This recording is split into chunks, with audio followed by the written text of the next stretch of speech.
Bom dia a todas e todos que estão aqui hoje para ouvir mais um programa Paisagens de número 98. Vamos hoje trabalhar nesta terça-feira, dia 10 de junho de 2025, o programa de número 98, Paisagens.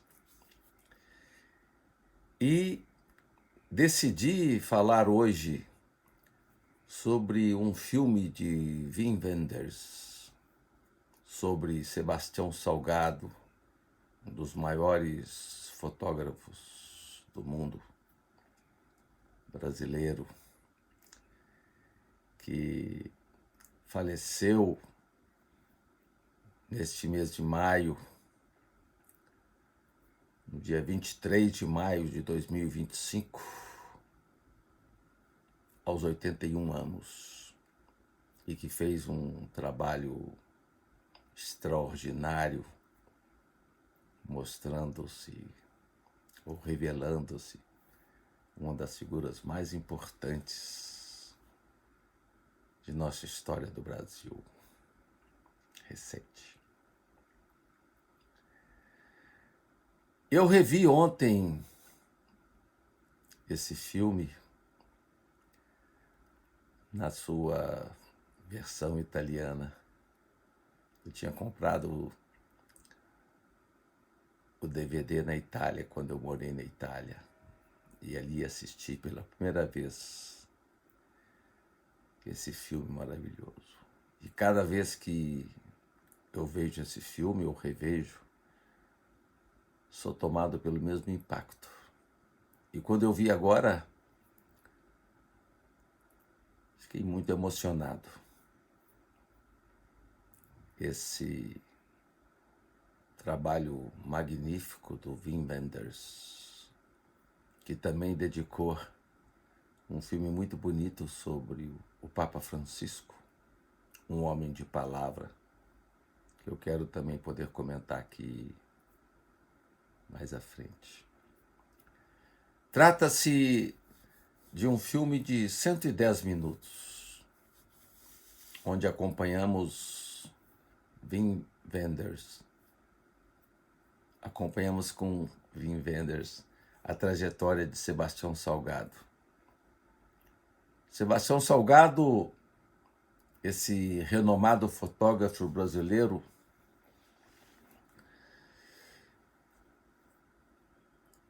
é reconhecido mundialmente. Depois de sua morte, ele tinha decidido, ser cremado e suas cinzas enterradas no Instituto Terra, idealizado por sua mulher, Lélia,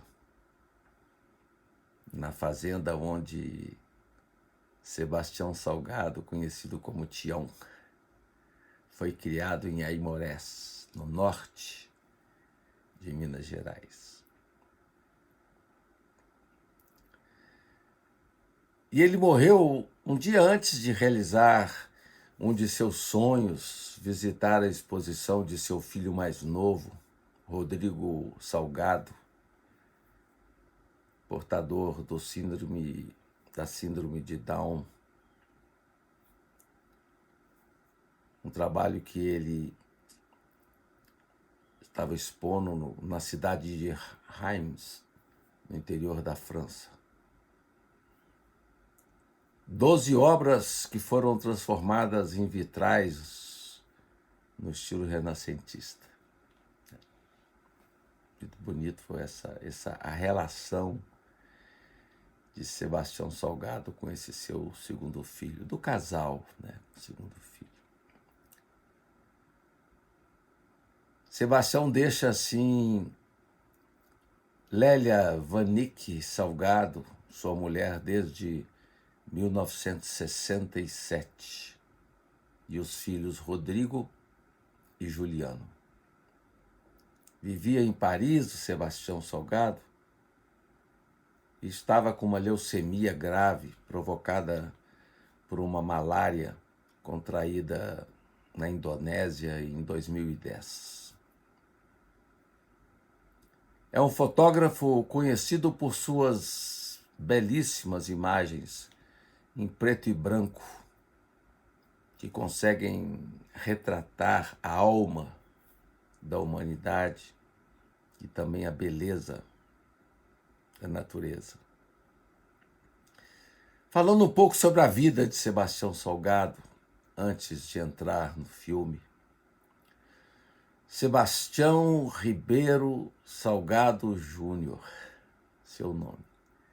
Nasceu em 1944, na pequena cidade de Aimorés, em Minas. Começou a estudar direito, incentivado por seu pai, mas não era o caminho dele. Logo mudou para a economia, área onde ele obteve o mestrado na Universidade de São Paulo. Mas também não era a praia dele, né? Enquanto estudava economia num tempo conturbado do Brasil, ele teve uma atuação no âmbito da esquerda e acabou, diante dos acontecimentos, mudando-se para a França em 1969, fugindo da ditadura no Brasil.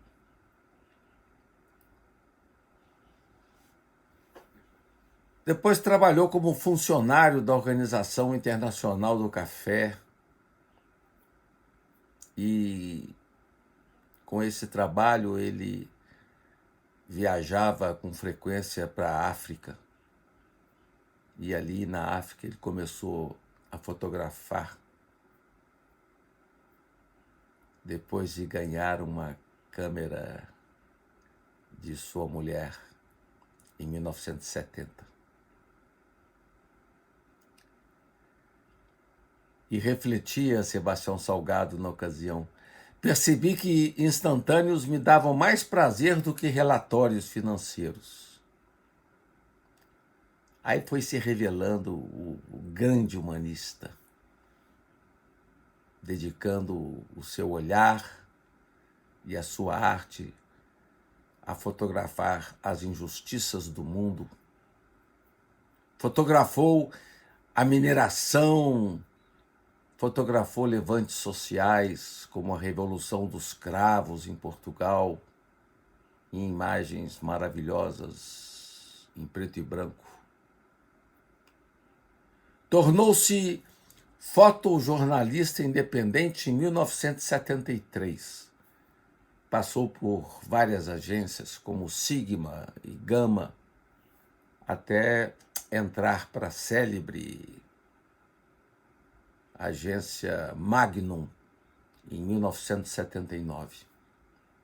Nesse período, durante a cobertura da Guerra de Independência de Moçambique, ele teve um acidente quando uma mina terrestre atingiu o carro onde ele estava. E esta situação provocou na sua história dores crônicas por décadas na coluna. A consagração veio com suas fotografias da tentativa de assassinato do presidente dos Estados Unidos, Ronald Reagan, em 1981. Ele presenciou, enquanto cobria um evento presidencial no hotel, a tentativa de assassinato do presidente. Seu primeiro livro foi publicado em 1986, Outras Américas, com registros que reuniam uma boa dose de paisagens, tanto naturais como humanas, de cidades litorâneas do Brasil, bem como cidades da Bolívia, Chile, Peru, Equador, Guatemala, México. Isso entre os anos de 1977 e 1983. São fotografias belíssimas. A obra ressaltou a resistência cultural dos pobres, dessas populações pobres da América Latina. No mesmo ano, publicou também Sahel, O Homem em Pânico, fruto de uma parceria dele com os Médicos Sem Fronteira na cobertura da seca do norte da África. No final de 1980, ganhou novo impulso com uma série impressionante de imagens em preto e branco da Serra Pelada, local de mineração de ouro na Amazônia, que atraiu 50 mil trabalhadores que acalentavam o sonho de ficar ricos. As imagens são impressionantes, talvez as imagens mais fortes de todo o trabalho de Sebastião Salgado. Registros que davam a impressão para nós de que o garimpo era um formigueiro humano, um formigueiro de desumanidade, de exploração, de violência. Ficou também conhecido Sebastião Salgado como um dos mais importantes defensores da Amazônia, da preservação ambiental, com fotografias maravilhosas da Amazônia, dos povos originários. Em 1996, suas lentes testemunharam uma das maiores ocupações da história do MST, Movimento Sem Terra, Movimento dos Trabalhadores Sem Terra. E o resultado foi o celebrado livro Terra, que foi editado pela Companhia das Letras. O editor da editora, Luiz Schwartz, dizia que Salgado era um perfeccionista e muito preocupado com os aspectos gráficos. E o livro Terra é belíssimo. De Ruanda, Guatemala, passando pela Indonésia, Bangladesh, o brasileiro documentou fomes, guerras, êxodos, exploração trabalhista no terceiro mundo, com um olhar de empatia, de alguém que vem dessa mesma parte do mundo, como ele costumava dizer. Sem deixar de fotografar também as belas paisagens, com aquele alerta de fundo sobre a necessidade de protegê-las diante da emergência climática. Recebeu muitos prêmios, como o Príncipe das Astúrias, o Prêmio Internacional da Fundação Hasselblad.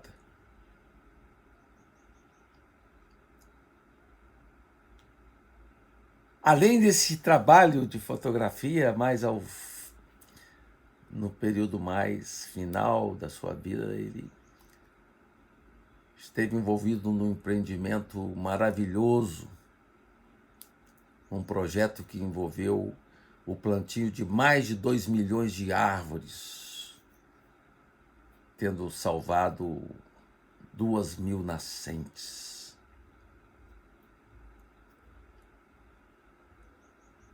Esse projeto chamou Instituto Terra. E nasceu quando, em 1998, o fotógrafo e sua esposa começaram a recuperar a fazenda onde Sebastião havia nascido. Depois de uma temporada no exterior para a produção do projeto Êxodos, fotográfico, em 1998. O casal retornou ao Brasil no momento em que o trabalho de Sebastião Salgado já era internacionalmente conhecido. E ao visitar sua família, Sebastião e sua mulher, ali na fazenda Bulcão, propriedade onde Sebastião Salgado nasceu, em Aimorés, no interior de Minas Gerais, eles perceberam a degradação da fazenda, a aridez do solo, e tiveram então essa triste percepção de que onde havia rios, sombra, animais na infância de Sebastião Salgado, o que havia agora era só secura.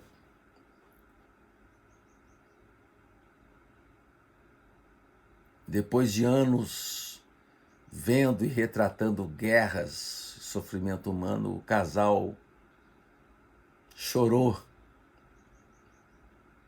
diante da realidade da terra natal.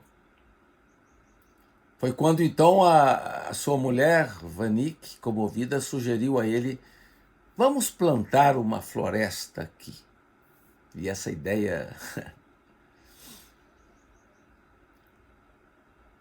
acabou sendo, segundo Sebastião Salgado, a melhor ideia da sua vida. Uma ideia complexa, mas que conseguiu realização. Plantar uma Mata Atlântica, recuperar a Mata Atlântica. Um trabalho difícil, que envolvia muitas variáveis, muitos recursos e muita gente para trabalhar. No primeiro cálculo, o engenheiro florestal, que ajudou o casal, apontou que seriam necessárias 2,5 milhões de árvores para encher os 700 hectares da fazenda Vulcão. E o casal não desistiu. A plantação começou com 10 mil mudas em novembro de 1999, data que nasce o Instituto Terra. No começo era o casal, um engenheiro florestal, 2 vaqueiros, hoje são mais de 126 colaboradores e inúmeros patrocinadores e doadores. Só de árvores foram mais de 7 milhões de mudas e depois resultou nesse trabalho fantástico. Bom, mas o que eu quero comentar aqui hoje com vocês é o grande filme de Wim Wenders sobre Sebastião Salgado, O Sal da Terra, que ganha agora mais relevância como porta de entrada para o seu legado. Em mais de 40 anos, o fotógrafo Sebastião Salgado viajou através de continentes e testemunhou alguns dos principais eventos da nossa história recente, como conflitos internacionais, a fome, o êxodo, ou como ele gostava de dizer, ele pôde observar o desgaste da compaixão. Embarcou na descoberta de territórios imaculados da flora, da fauna selvagem, de paisagens grandiosas, como numa grande homenagem à beleza do planeta. Ele teve, então, sua trajetória retratada de forma esplêndida no documentário Sal da Terra, de 2014, dirigido por Wim Wenders, o grande diretor de filmes como Paris, Texas, Asas do Desejo. E esse projeto se deu em colaboração com o filho de Sebastião Salgado, Juliano Ribeiro Salgado. Um filme que se tornou peça fundamental para compreender a vida e obra de Sebastião Salgado. o testemunho da sua visão humanista e de seu compromisso com as questões sociais e ambientais. Durante quase 2 horas de filme, Salgado relembra histórias a respeito de seus retratados, revelando bastidores arrepiantes de um trabalho feito em meio a guerras, massacres, êxodos, pelos pontos mais inóspitos do planeta. Um trabalho que começou no filme. O filme começa retratando as fotos impressionantes da Serra Pelada, com seu drama e violência, como também o filme relata passagens pavorosas, cenas pavorosas de genocídio em Ruanda, na África, em 1994. Momentos cruciais. O filme busca mostrar momentos cruciais da carreira de Salgado, como sua cobertura das condições desumanas de trabalhadores, das migrações forçadas, guerras, crises.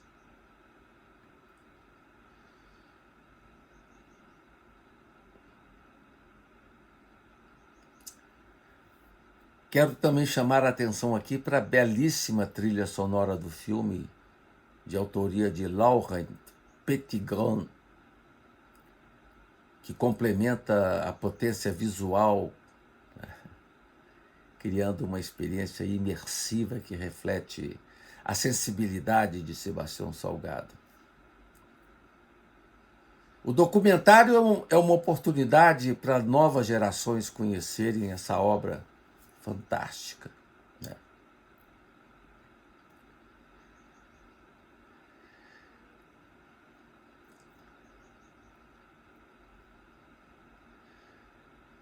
E é no olhar das pessoas que Sebastião Salgado capta, é no olhar das pessoas que ele capta a força de suas imagens. Os sentimentos aparecem nos rostos dos sem-terra, dos refugiados, dos garimpeiros, das vítimas de guerra.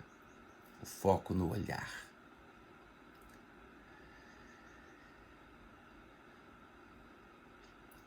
Achei tudo maravilhoso, sobretudo a fotografia em preto e branco, tudo captado de forma singular pelo cineasta Wim Wenders e sua sensibilidade peculiar, né?